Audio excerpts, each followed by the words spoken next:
हाय, मी नीलम. रतन टाटा जगभर प्रसिद्ध असणारी व्यक्ती. कोणी त्यांना ओळखत नाही असा माणूस सापडणे विरळच. त्यांच्याबद्दल आपल्याला बरंच काही माहिती आहे, नाही का? पण आज म्हणूनच आम्ही आपल्या सर्वांसाठी एक आगळा वेगळा व्हिडिओ घेऊन आलेलो आहोत की जे त्यांचे पैलू आपल्याला कधीच माहिती पडलेले नाहीत, किंवा त्यांचं व्यक्तिशः स्वतःचं पर्सनल जीवन कसं होतं, किंवा त्यांच्या आयुष्यामध्ये कोण कोण होते, ह्या सगळ्या गोष्टी सांगणारं एक सुंदर पुस्तक आहे बरं का, की रतन टाटा एक दीपस्तंभ. आणि त्याचे लेखक आहेत शंतनू नायडू.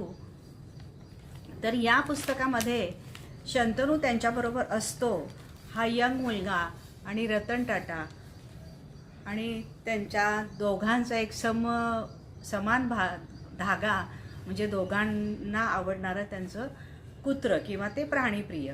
तर अशा विषयावर इतकं सुंदर पुस्तक लिहिलेलं आहे. आणि पुस्तक तर सुंदर लिहिलेलंच आहे, पण आपल्या सुखदा आठले मॅडम, आपण त्यांना सगळेजण ओळखताच.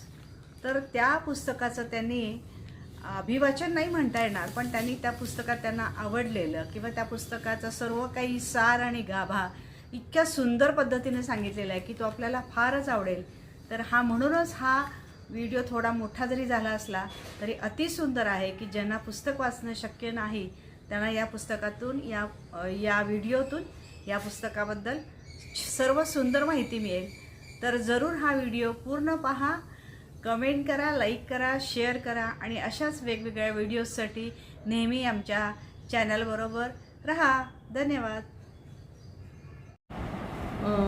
नमस्कार सगळ्यांना. बरेच दिवसांनी आपण भेटतोय आणि आजचं आपलं जे पुस्तक आहे रतन टाटा एक दीपस्तंभ, आणि त्याचा जो लेखक आहे तो आहे शंतनू नायडू, आणि त्याचा मराठी अनुवाद डॉक्टर सुचिता नांदापूरकर फडके यांनी केलेला आहे. 2022मध्ये पहिल्यांदा हे पुस्तक मराठीमध्ये आलं. आणखीन 2024ला पण या पुस्तकाचं दुसरी आवृत्ती आलेली आहे. तर या सगळ्या पुस्तकांची सुरुवात कशी झाली, म्हणजे शंतनूंनी काही गोष्टी त्याच्यामध्ये सुरुवातीला दिलेल्या आहेत. त्याचं स्वतःची पण प्रस्तावना आहे, आणि टाटांनी पण त्या पुस्तकाला प्रस्तावना दिलेली आहे. मुळात शंतनू हा इंजिनियर असतो, आणि तो टाटांच्याच एका वेगवेगळ्या टाटांचे जे वेगवेगळे प्रोजेक्ट्स आहेत त्या प्रोजेक्टमध्ये तो काम करत असतो. आणि कुठंतरी टाटा या फॅमिलीविषयी त्याला खूप काय असतो म्हणजे आदर असतो. याचं कारण असतं की त्याच्या पणजोबांपासून सगळेच लोक टाटांच्या वेगवेगळ्या संस्थांमध्ये काम करत असतात. म्हणजे त्याचे पणजोबा, त्याचे आजोबा, त्याचे बाबा, आणि हे सगळेजण काम करत असतात. आणि एक कुठेतरी आपण म्हणतो ना की घराण्याची एक परंपरा असते, आणि तिथून एक नातं तयार होतं. इकडे एम्प्लॉई आणि बॉस हे नात्यांपेक्षा एक वेगळेच बंध त्यांच्यामध्ये निर्माण होतात, आणि त्या पुस्तकाच्या माध्यमातून ते आपल्याला त्यांनी सांगितलेले आहेत. ह्याची सुरुवात कशी झाली आपल्याला सगळ्यांना माहिती आहे की टाटांना कुत्र्याविषयी खूप प्रेम होतं, आणि हाच प्रेमाचा धागा शंतनू आणि रतन टाटांना जोडला जातो. तर ॲक्च्युली हा शंतनू पुण्यामध्ये राहत असतो, आणि जेव्हा तो कामाला जायचा पुण्यातल्या टाटांच्या ऑफिसमध्ये त्याचं काम चालायचं, आणि मोटरसायकलवरनं जायचा. तरुण मुलगा असतो, 23-24 वर्षाचा, आणि खूप उत्साही असतो, स्वतःचं काहीतरी करण्यामध्ये इंटरेस्ट असतो, ते जॉब चाललेला असतो.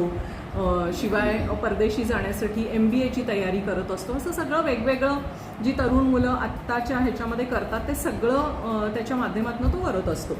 आणि मग मोटरसायकलवरनं जाताना खूपदा असं होत असतं की आपल्याला बघा माहिती आहे सगळी भटकी कुत्री खूप आहेत, अनेक लोक त्यांच्यासाठी काम करतात, त्यांना खायला घालतात, आणि ती भटकी कुत्री ह्या जी वाहनं आहेत त्यांना धडकून रस्त्यांवर मरत असतात. आणि मग हे कुठंतरी त्याचं प्राणीप्रेम त्याचंही खूप असतं, त्यातही कुत्र्यांवर त्याचं जास्त प्रेम असतं.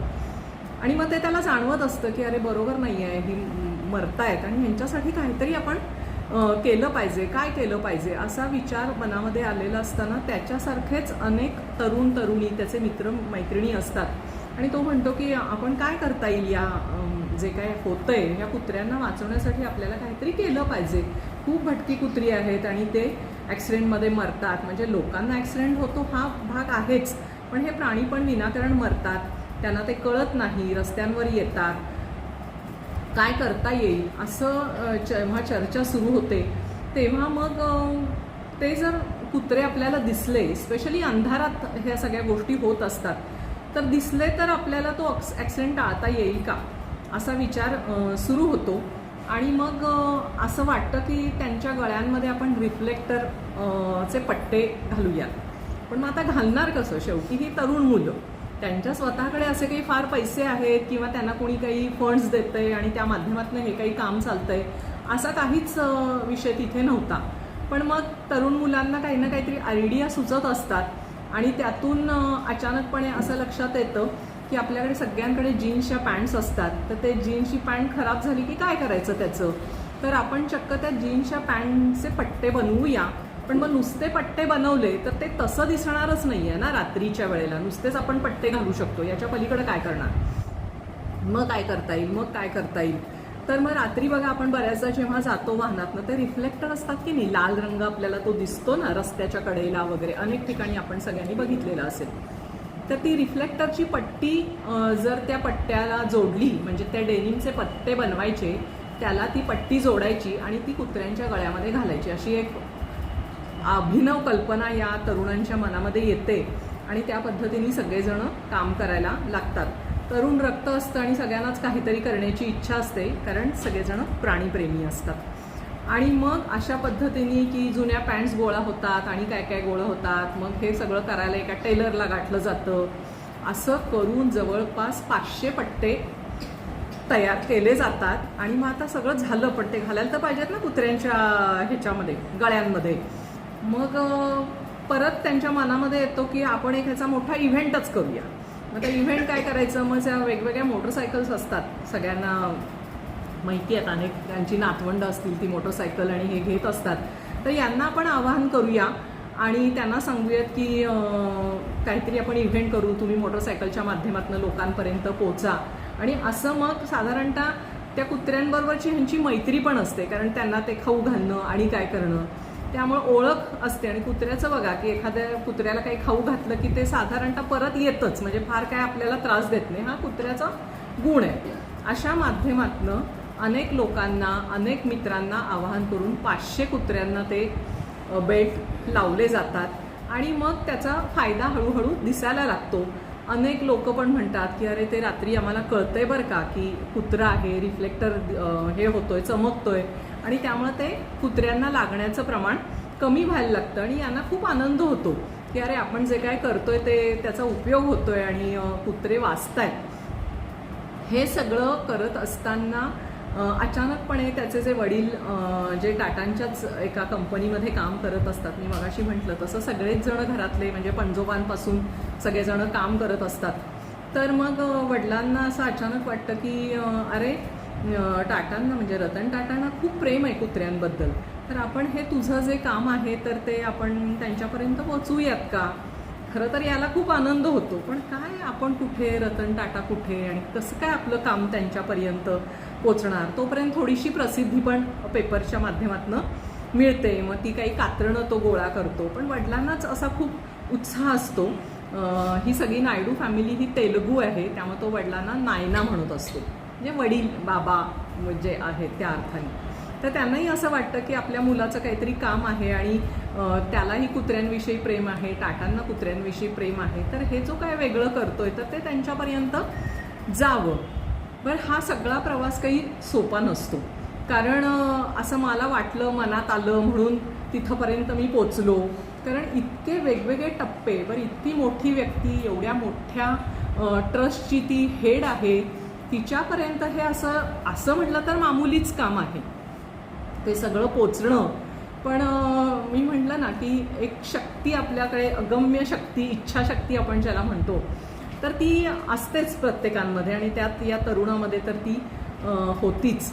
आणि मग या माध्यमातून तो ती सगळी जे काय पेपरमध्ये आलेले बातम्या असतात, कात्रणं असतात, त्याची एक सगळ्याची फाईल तयार करतो. बरं, फाईल तयार केली, पण पोचणार कशी? म्हणजे हा पुण्यात, हे लोक मुंबईत.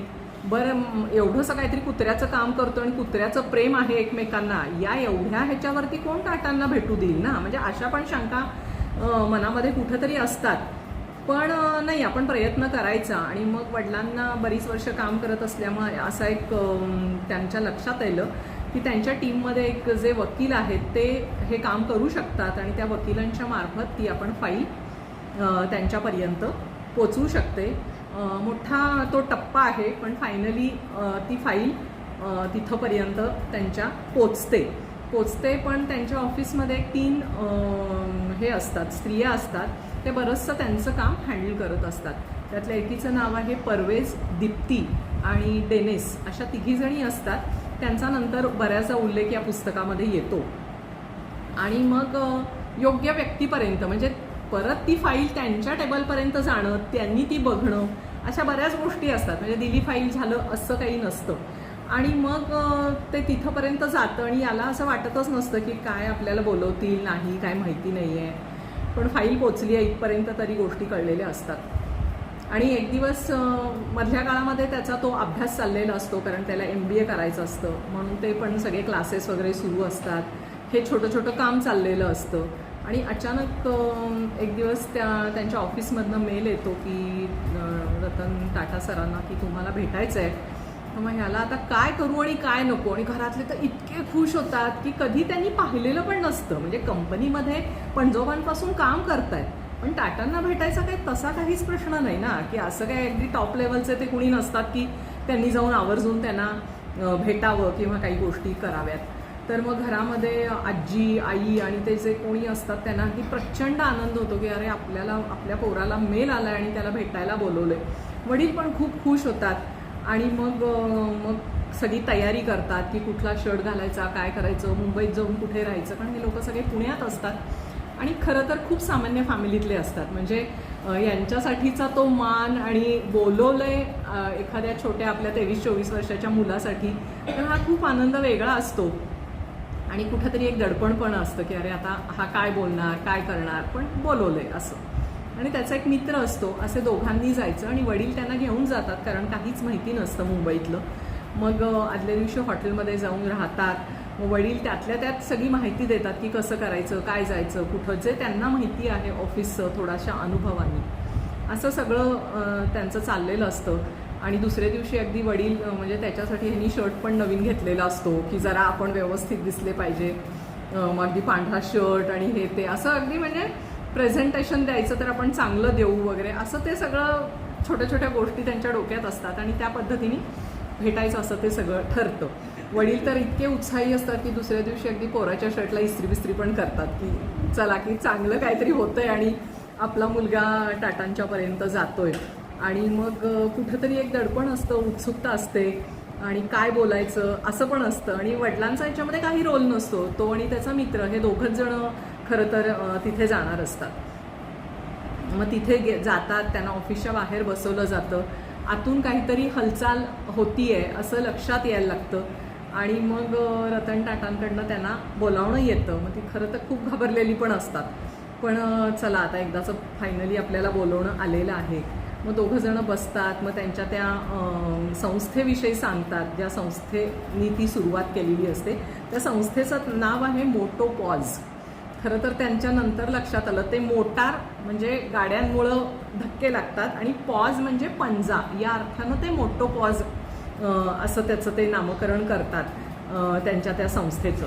तर मग ही सगळी माहिती देतात आणि मग कुठेतरी थोडासा ताण कमी होतो. मग आम्ही तुमच्यावर फोटो काढू का, इतकं ते सगळं असं प्लॅन केलेलं असतं की एक फोटो मित्र काढणार, त्याच्याबरोबर एक फोटो यांनी काढायचा ह्यांच्याबरोबर. रतन टाटा कायम एक तिथंच, म्हणजे त्यांच्यामध्ये काही बदल नाही, असं ते सगळं ठरलेलं असतं. पण ह्या मुलांचा उत्साह, ते काय जे सांगतायत ते बघून त्यांना इतकं छान वाटतं की ते खूप खुश होतात. आणि ते म्हणतात की सगळं ऐकून वगैरे घेतात आणि यांना फक्त भेटणे एवढाच उद्देश असतो, याच्या पलीकडं काही उद्देश असतो असं नाही.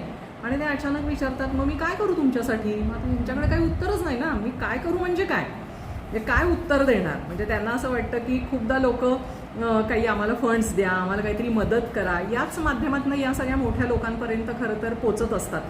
त्यामुळे यांना कळतच नाही की आता काय यांना आम्ही सांगू, ते काही बोलतच नाही.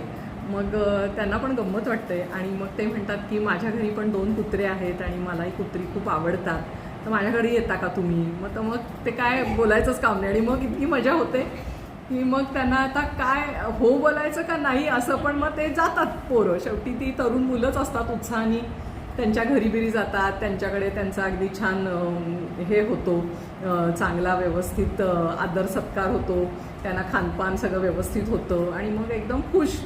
आणि मग येतात आपापल्या घरी वगैरे सगळं होतं. आणि मग तिथून ते कुठंतरी मैत्रीचे बंध म्हणतात ना, शेवटी माणूस म्हणून त्यांच्यातला माणूस पण कधी असं लोकांपर्यंत येतच नाही ज्याला आपण प्रतिमा आणि प्रतिभा म्हणतो.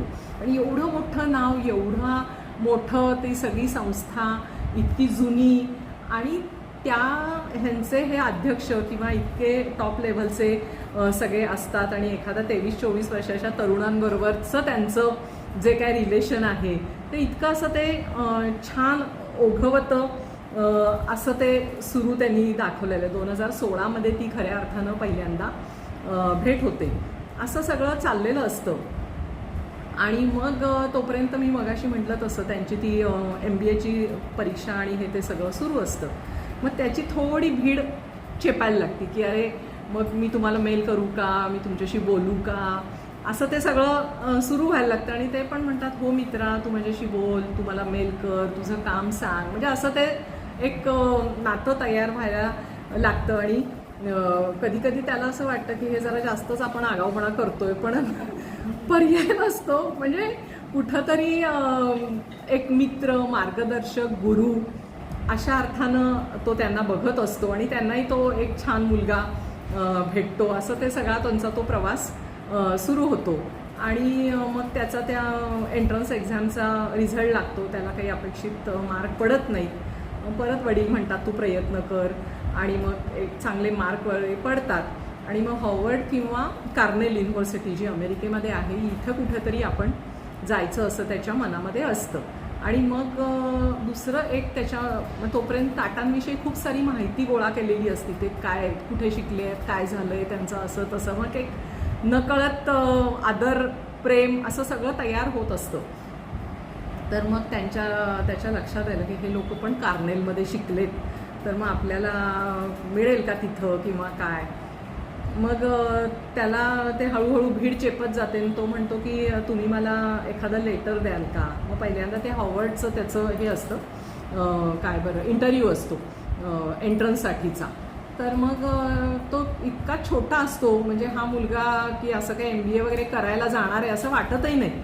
पण मग टाटांचं पत्र, आणि मग त्याला असं वाटतं की चांगलं वजनदार आपण हे सगळं घेऊन गेलो आहे, मार्क्स चांगले आहे, तर आपल्याला काही हे लोक नाकारणार नाहीत. इंटरव्ह्यू चांगला होतो, सगळं होतं, पण त्याचं काही सिलेक्शन होत नाही. आणि मग त्याला खरं खूप वाईट वाटतं की काय आहे की एवढं माझ्याकडे ह्यांचं पत्र आहे आणि तरीही माझं काही सिलेक्शन झालं नाही. मग त्यांना तोपर्यंत ते सगळं पत्रातून, मेलच्या माध्यमातून त्यांचा संवाद हा चाललेला असतो की असं झालं तसं झालं. म्हणजे छोट्या छोट्या गोष्टी तो त्यांना सांगत असतो. मग त्यांनाही तो आनंद वाटत असतो. प्रत्येक वेळेला ते त्याच्याशी बोलत असतात.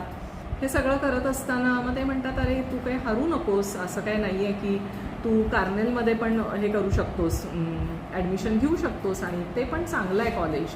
आणि मग दुसऱ्या वर्षी त्याला काहीही कुणाचं पत्र नसताना तिथे ॲडमिशन मिळते. मग त्याला आनंद होतो की चला की ते पण त्याच युनिव्हर्सिटीमध्ये शिकलेले आहेत आणि मलाही तिथे मिळतं. आणि हे कुठंतरी त्याच्या ते डोक्यात असतं की ते जिथे कुठं शिकलेत तिथं जर मला मिळालं तर जास्त छान होईल.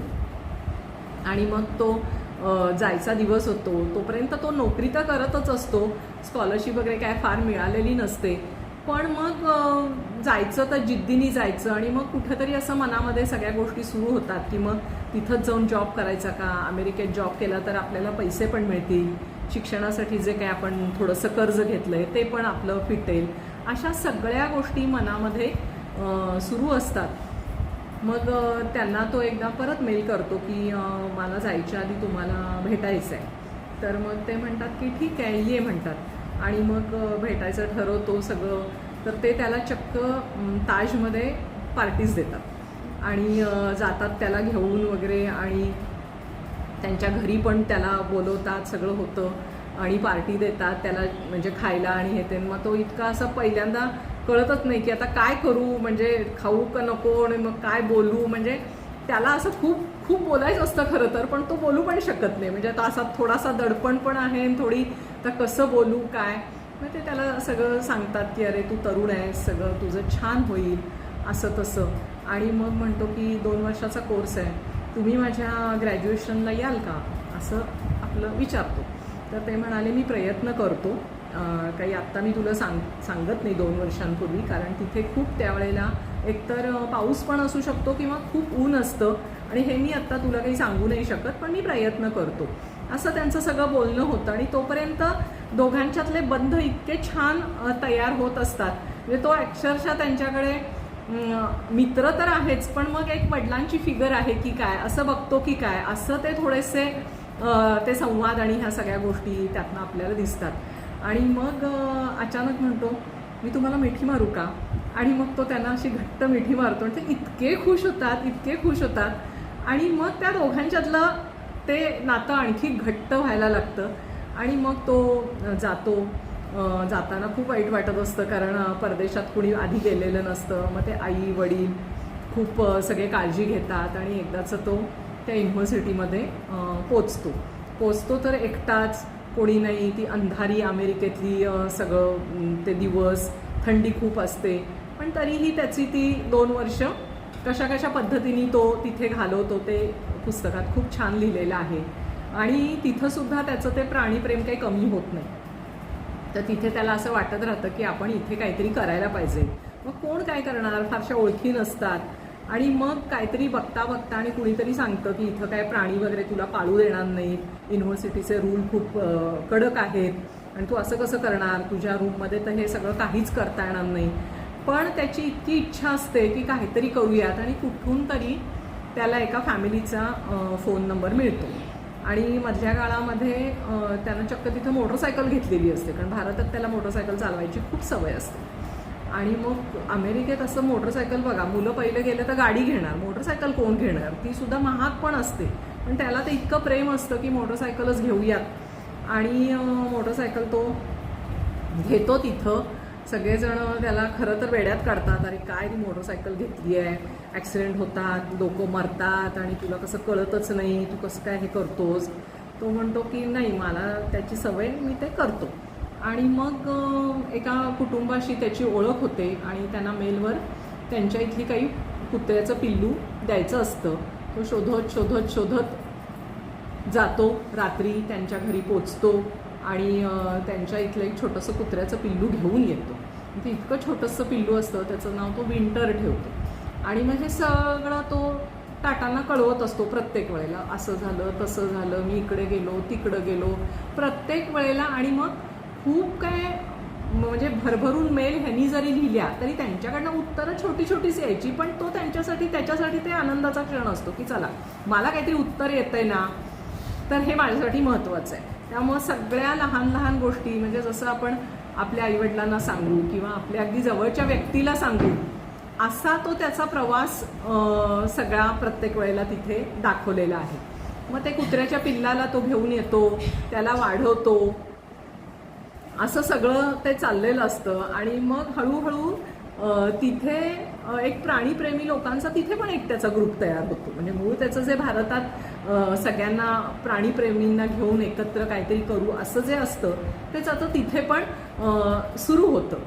असं तिथून मग एक चांगली कम्युनिटी त्यांची तयार होते.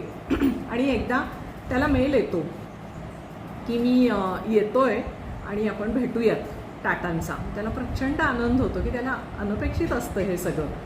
तर मग आपण ते भेटूयात, कुठं भेटायचं, काय भेटायचं, ही सगळी त्यांची चर्चा होते.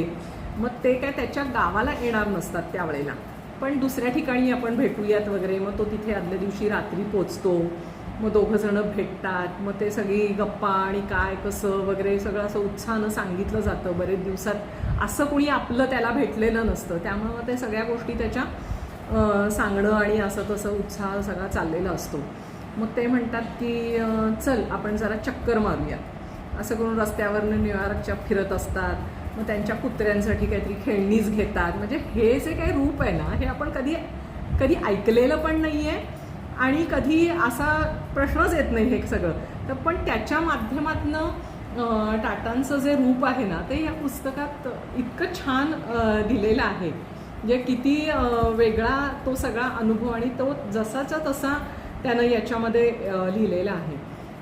टाटायन हे जर पुस्तक कुणी वाचलं असेल, गिरीश कुबरनी लिहिलेलं आहे पूर्ण टाटा फॅमिलीवर, तर त्याच्यामध्ये यांच्याबद्दल पण लिहिलेलं आहे. तर हा भाग काही पुस्तकात नाही आहे, तो मी तुम्हाला जस्ट सांगते की टाटांचं जे बालपण गेलं रतन टाटांचं, तर त्यांना त्यांचे वडील नवल टाटा, तर ते आणि त्यांचा भाऊ असेच बऱ्यापैकी लहान असताना आई वडील त्यांचे वेगळे होतात. आजीनं वाढवलं, आजीनं खूप छान पद्धतीने संस्कार केले, पण असं बालपण जे म्हणतात ना, म्हणजे मला हे पुस्तक वाचल्यानंतर हा माझा एक व्ह्यू त्याच्याकडे बघण्याचा, तर ते असं बालपण मिळालेलंच नाही आहे खऱ्या अर्थानं. आणि दुसरं असं होतं की आजी छान वाढवते, सगळं चाललेलं असतं आणि बऱ्यापैकी मोठे झाल्यानंतर वडील एका दुसऱ्या बाईबरोबर लग्न करतात आणि त्यांचा जो मुलगा आहे जे आता स्टार बझार आणि ट्रेंड आणि आपण ते बघतो ते नोएल टाटा, ते त्यांचे सावत्र भाऊ आहेत. आणि मग आईसुद्धा नंतर आईचं आणि त्यांचं खूप छान बंध असतात. म्हणजे आई जरी सेपरेट राहत असली, आईनी पण नंतर एका पारशी माणसाबरोबर लग्न केलं बरं का. आणि त्या पारशी माणसाच्या माध्यमातून त्यांना 3 बहिणी झाल्या. म्हणजे ह्यांना 3 बहिणी होतात, आईला 3 मुली होतात. पण त्या बहिणींबरोबर आणि आईबरोबरचं त्यांचं नातं खूप छान आहे होतं. म्हणजे म्हणजे आईच्या शेवटच्या कॅन्सरच्या ट्रीटमेंटमध्ये जेव्हा त्यांना अमेरिकेत ठेवलेलं होतं, तेव्हा सतत रतन टाटा त्यांच्यासोबत होते. किंवा अगदी शेवटच्या टप्प्यात सुद्धा बहिणींबरोबरचं त्यांचं नातं, जे छोट्या फ्लॅटमध्ये खरं तर राहत असतात नंतर, पण त्या बहिणींना एकत्र घेऊन राहणं, आईबरोबर राहणं, म्हणजे जे कुठं जे मी लहानपणी कुठेतरी मी गोष्टी अनुभवू शकलो नाही आणि तो अनुभव कदाचित या मुलाच्या माध्यमातनं मला मिळतोय की काय, असा कुठेतरी एक भाव असावा असं मला हे वाचताना वाटलं, म्हणून मी सांगतेय. तर मग हे सगळं मी मगाशी म्हटलं तसं, मग त्या कुत्र्यांना खेळणीच घे, रस्त्यावर छानपैकी फिर, म्हणजे कदाचित मुंबईत हे करणं शक्यच नसेल. कधी त्यांच्यासोबत असे सुरक्षा रक्षक आणि हे कधी नव्हते, पण एक ते वलय असतं ना नावाचं, आणि मग आपण थोडंसं त्याला दचकून म्हणा किंवा एक थोडं घाबरून असतो की नाही बाबा एवढ्या मोठ्या माणसाच्या सोबत एखादी गोष्ट सहजपणे आपण बोलणं किंवा काय करू शकत नसतो. तर असे ते अनुभव त्यांचे तिथं दिलेले आहेत. हे सगळं करता करता 2 वर्ष होतात त्याचं ग्रॅज्युएशन आता येणार. तर मग युनिव्हर्सिटी म्हणते ग्रॅज्युएशनच्या वेळेला की तुमच्याकडून तुम्ही कुणाला घरातल्यांना इन्व्हिटेशन पाठवणार आहात तर तुम्ही ते पाठवा. मग ऑफकोर्स तो त्याच्या आईवडिलांना ते पाठवतो. त्याची इच्छा तर असते की टाटांनी पण यावं, पण ते त्यांना शक्य नसतं, हे त्याच्या लक्षात आलेलं असतं. पण कुठंतरी असू दे, पण इन्व्हिटेशन पाठवायला काय होतंय. तर ते इन्व्हिटेशन मेल केलं जातं, म्हणजे 3 लोकांना, आई वडील आणि रतन टाटांना. आई वडील ऑफकोर्स येतातच आणि त्याचं छोटंसं ते अपार्टमेंट असतं, तर त्या अपार्टमेंटमध्ये आई वडील पण येतात. तो त्याचा ग्रॅज्युएशनचा प्रोग्रॅम आणि ही सगळी तयारी चाललेली असते, एवढी मोठी युनिव्हर्सिटी, आणि मुलगा आता MBA होतोय, म्हणजे त्यांच्या दृष्टीनं खरंच एक छान आनंदाचा क्षण असतो. आणि अचानक मेल येतो की मी पण तुझ्या ग्रॅज्युएशनला येतोय असं रतन टाटा म्हणतात. आणि त्याच्यासाठी तो इतका म्हणजे आनंदाचा, म्हणजे परमोच्च आनंद आपण जे काय म्हणतो ना, म्हणजे इच्छा असते पण माहीत नसतं की काय होणार आहे, आणि अचानकपणे एखादं गोष्ट जर आपल्याला मिळाली तर काय होतं, असं थोडंसं त्याची ती परिस्थिती होते.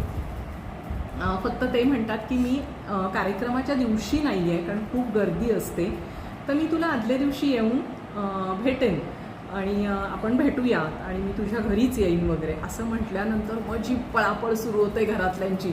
एक तर ते छोटंसं अपार्टमेंट, हा एकटाच राहत असतो, आई वडील तर ऑलरेडी आलेले असतात, आणि मग कळतच नाही की आता टाटांसारखी व्यक्ती येणार आहे घरामध्ये तर काय आवरू. म्हणजे जरा काही झालं की ते घर संपलंच ना, छोटंसं सगळ्या गोष्टी असतात. मग त्यांना जेवायला काय करायचं, मग ते काय खातील, त्यांना काय आवडेल, मग स्वच्छता करूयात का, बरं ते कुत्रं पण असतं, ते कुत्र्याचे केस सगळीकडे पडलेले असतात, मग ते सगळी स्वच्छता, मग टिपिकल आपण जो विचार करतो तो कुठेतरी सुरू होतो, पण हा आनंद वेगळा असतो. मग ते येतात घरी आणि त्यांना खूप छान वाटतं खरं तर. आणि खूप खुश होतात. मग आई म्हणते की आपण तिथल्या सगळ्या त्यांना जेवायला करूया. तर एक फिश करी करतात, आणखी एक वरण किंवा काय आणि पोळी, असं 3च गोष्टी करतात खरं तर. कारण काहीच असं सेटअप असा म्हणाल तर काही नसतो तिथं. ते अगदी छान खुश होतात. आणि मग अचानकपणे लक्षात येतं की अरे ह्यांच्यासाठी आपण काही गोडच आणलं नाही. हे आपण साधारणतः असं म्हणतो ना की कुणाला जेवायला आणलं, एखादी आपली प्रिय व्यक्ती, पाहुणे, की आपण गोड करतो, आणतो जे काय असेल ते.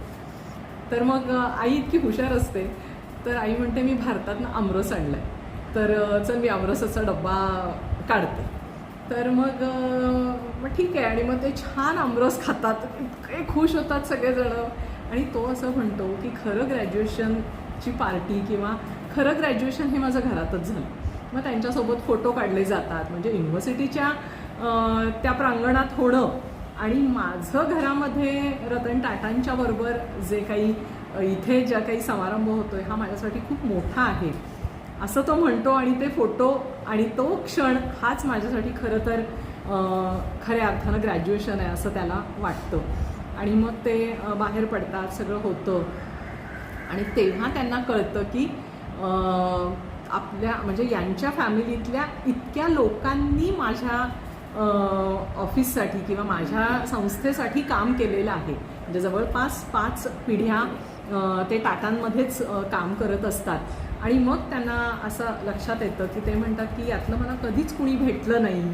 म्हणजे मी कृतज्ञता व्यक्त करतो की तुझ्या कुटुंबानी इतकं माझ्यासाठी सेवा दिली, तुझ्या आईने खूप सगळं छान केलं. आणि मग ते त्याला एक छान पत्र लिहितात. आणि मग सगळेजण इतके खुश की आता काय करू आणि काय. म्हणजे टाटांच्यासारख्या माणसानं घरी येणं हे कौतुकाचे शब्द. म्हणजे त्या एका सामान्य कुटुंबासाठी आणि त्याच्यासाठी स्वर्गीय आनंद आहे असं म्हणायला हरकत नाही, असं ते सगळं त्याचं हे आहे.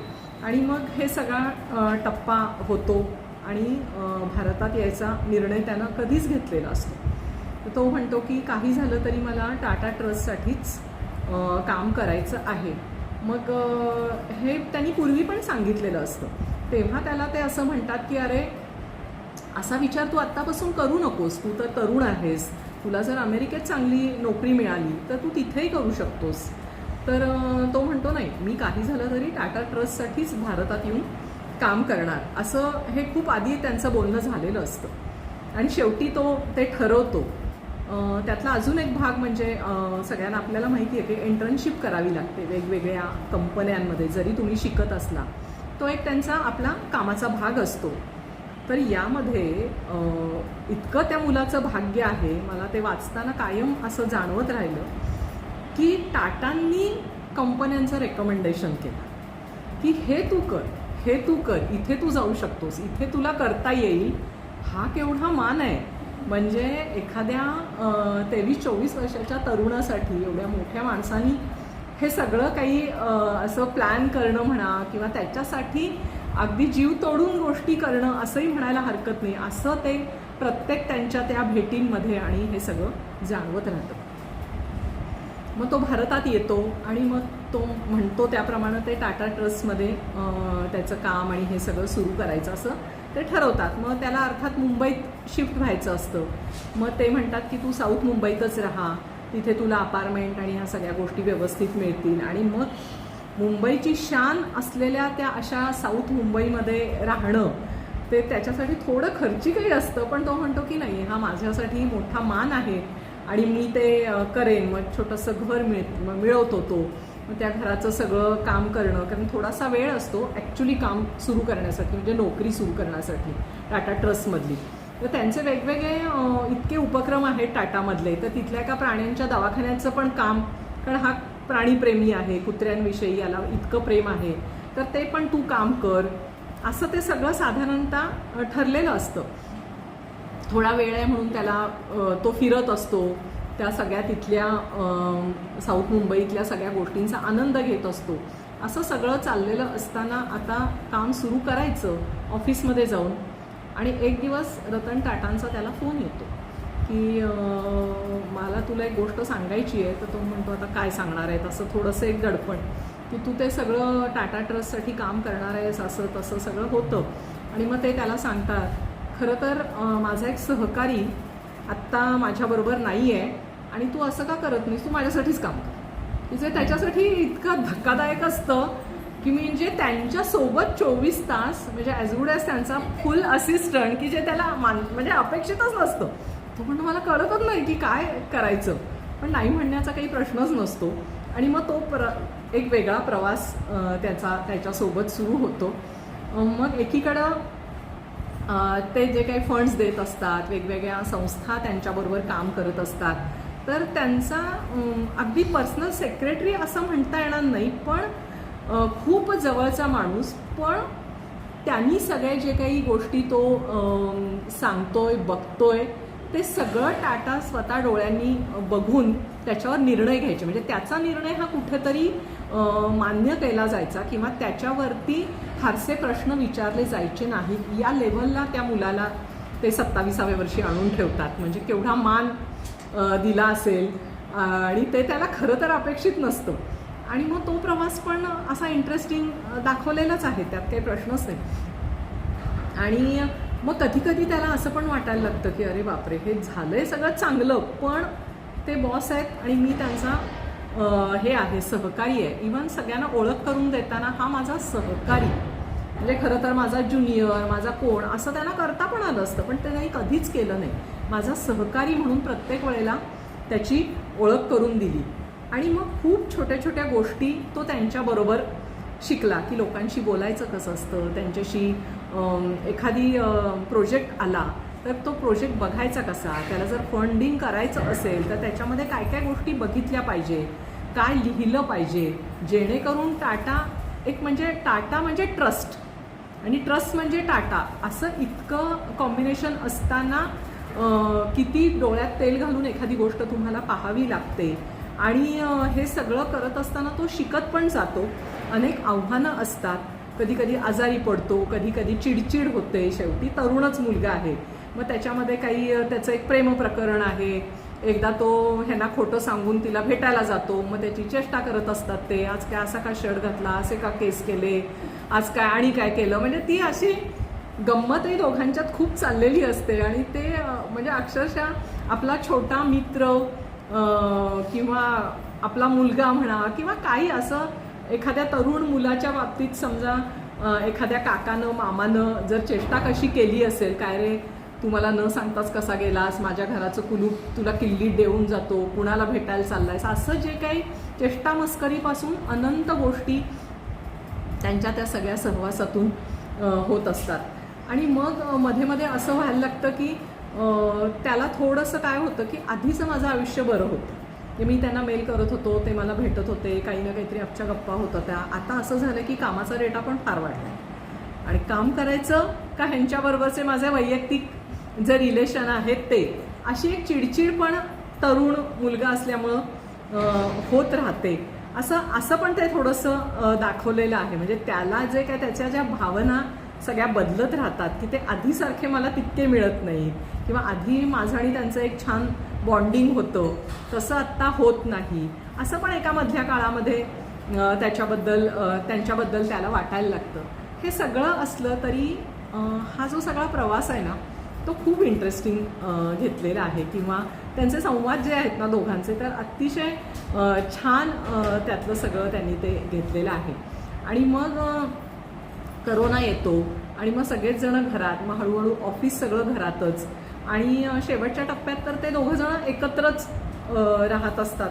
आपल्याला सगळ्यांना माहिती आहे त्यांना बरं नसतं, तोपर्यंत ते घेतलेलं नाही आहे. मग हा म्हणतो की आपला हा जो काही प्रवास आहे दोघांचा मिळून, तर तो मला शब्दात लिहायचा आहे. तर ते म्हणतात चालेल लिही, पण जे तुला वाटते ते तू लिहिशील, पण ते लोक किती त्याच्याकडे कशा नजरेने बघतील याचा तू विचार करू नकोस. तर तो म्हणतो ठीक आहे ना, कुणी काय विचारावं, बोलावं किंवा काय हे करावं, त्याच्यावरती प्रतिक्रिया द्याव्या, हा काही म्हणाय माझा हे नाही आहे. पण मला हा आपला सगळा जो काही प्रवास आहे, पहिल्यापासून तुम्ही या सगळ्या माध्यमातनं सहज म्हणून केलेला मेल, त्यातून तुम्ही माझ्याशी जोडले गेलात, तुमच्या माझ्यामध्ये जे काही एक छान नातं तयार झालं, आणि हे नातं मला कुठेतरी शब्दांमध्ये लिहू दे आणि मग ते ते तो लिहितो, म्हणजे त्यांना सांगून लिहितो. प्रकाशनाच्या आधी तो त्यांना दाखवतो पण. खुश होतात खूप. आणि इथंपर्यंतचं ते पुस्तक आहे. आणि शेवटच्या ह्याच्यामध्ये ते त्याला एक हे करतात, काय मेल करतात, मेल नाही, एकच नाही, हां, मध्ये अजून एक सांगायचं राहिलं. मध्ये एकदा ना केरळला जातात. केरळला का जातात तर ते म्हणतात की मला जरा ऊन घ्यायचं आहे केरळमध्ये, म्हणून त्याला म्हणतात की चल आपण सगळेजण केरळला जाऊया. मग ते छान पोहतायत, हा आपला उन्हाने कावलेला असतो पण तरीसुद्धा त्यांना ते छान वाटत असतं. अजून एक त्यांचा मित्र असतो. असे सगळेच जण ते एन्जॉय करतात. म्हणजे त्याच्याबरोबरचे सगळे जे क्षण आहेत ना त्यांनी इतके छान त्याच्यामध्ये ते पकडलेले आहेत. केरळला जातो, मग दोघं जण एकदा सलूनमध्ये पण जातात. काय रे तुझे केस फार वाढलेत म्हणे, चल आपण सलूनमध्ये जाऊया. दोघं जण एकत्र. तर मी तुम्हाला ती दाखवते नंतर, चित्र बघा, ती खूप सुंदर काढली आहेत संजना देसाईने. तर ते सलूनमध्ये दोघं जण बसतात. पण मग तो हा काय करत असतो की प्रत्येक वेळेला ते कसे वागतात, तिथल्या लोकांना टीप कशी देतात, काय त्यांचं एकूण वागणं आहे ते पण तो बघत असतो. आणि आपण तसं बनण्याचा प्रयत्न तो म्हणत असतो की मी करतो. मला सगळं शक्य नाही आहे पण जितकं शक्य येईल माणूस म्हणून ते किती मोठे होते आणि ते मला करण्याचा मी प्रयत्न करतोय. आणि ते पुस्तक जेव्हा ते व्हायच्या आधी मी म्हटलं तसं की दिलं जातं, तर ते मला असं म्हणतात की आमचं परस्पर प्रेम आणि आपुलकी सातत्याने वाढत होती. मला कौतुक वाटेल अशी कितीतरी वैशिष्ट्ये तुझ्यात आहेत. ज्याच्यासोबत राहायला आवडेल अशा मुलासारखा किंवा धाकट्या भावासारखा आहेस तू, असं जेव्हा त्याला म्हणतात तेव्हा तो इतका खुश होतो. आणि मग त्या टप्प्यांवर त्यानं ते पुस्तक संपवलेलं आहे. धन्यवाद.